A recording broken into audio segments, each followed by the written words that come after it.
Osminoq və mürəkkəb balığının kamuflyaj texnologiyası.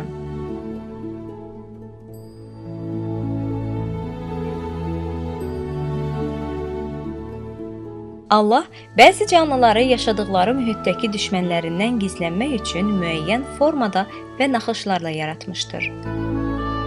Bəzən yaşıl yarpağa, quru budağa, bəzən də ağacın qabığına həddindən artıq bənzəyən canlılar bu yolla düşmənlərindən gizlənməyi bacarırlar.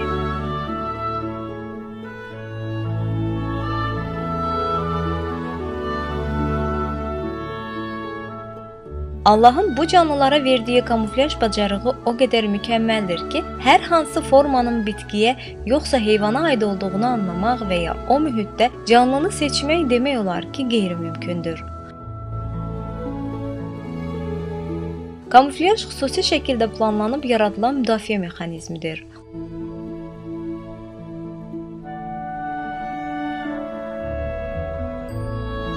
Bu müdafiə mexanizminin bir növünə də dənizlərin dibində rast gəlinir. Osminoq və mürəkkəb balıqları çox qısa müddətdə üzdükləri mühitə uyğunlaşaraq görünməz olurlar. Görünməzliyin ilk şərti heyvanın gözünün çox yaxşı görməsidir. Çünki olduğu mühiti çox yaxşı şəkildə analiz etmədən bu mühitə uyğunlaşması mümkün deyil. Bu canlılar suyun içində insandan daha yaxşı görə bilirlər. Elə yaxşı görürlər ki, hətta osminoq özündən 1 metr uzaqlıqdakı birə böyüklüyündəki bir canlını belə sezir. Kamuflyaj sistemini əmələ gətirən əsas ünsür xromatofor adlanan və canlının bütün bədənini örtən 10 minlərlə kisədir. Bu kisələr kompleks əzələ sisteminin nəzarətində olub pigment ifraz edirlər. Canlı kisələri büzərək və ya boşaldaraq özünü arxa fon rənginə və ya görüntüsünə oxşadır. Eyni zamanda digər əzələlər də osminoqun dəri toxumasını dəyişdirir.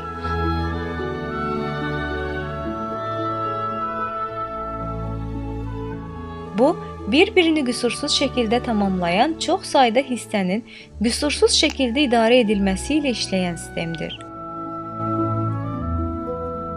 Nə osminoq, nə də mürəkkəb balığı bütün bu şərtləri şuurlu şəkildə birləşdirərək həyata keçirəcək ağla sahib deyillər. Osminoq və mürəkkəb balıqları da digər bütün canlılar kimi uca Allahın nəzarətindədirlər və Allahın ilhamı ilə hərəkət edirlər.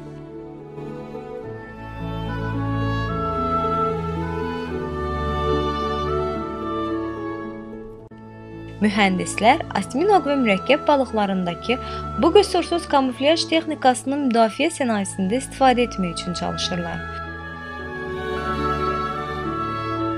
Bu sistemdə mürəkkəb balığının gözlərinin əvəzinə işıq saçan sensorlu kameralar, dərisinin əvəzinə dalğa uzunluqlarına qarşı həssas bir maddədən hazırlanmış xüsusi cihaz yerləşdirilir.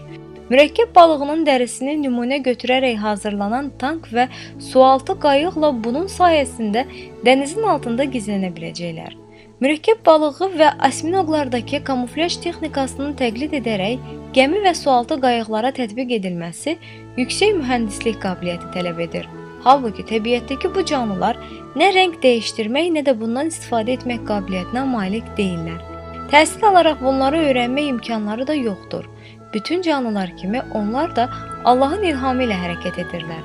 Canlılarda gördüyümüz bu qüsursuz xüsusiyyətlər uca Allahın üstün yaratma sənətinin nümunələridir. Allah bu canlıları sahib olduqları bütün xüsusiyyətləri ilə birgə yaratmışdır. Bütün bunları hər an qüdrət altında tutur. Allah bir ayədə bütün canlıların öz nəzarətində olduğunu belə bildirir. Elə bir canlı yoxdur ki, onun ixtiyarı Allahın əlində olmasın.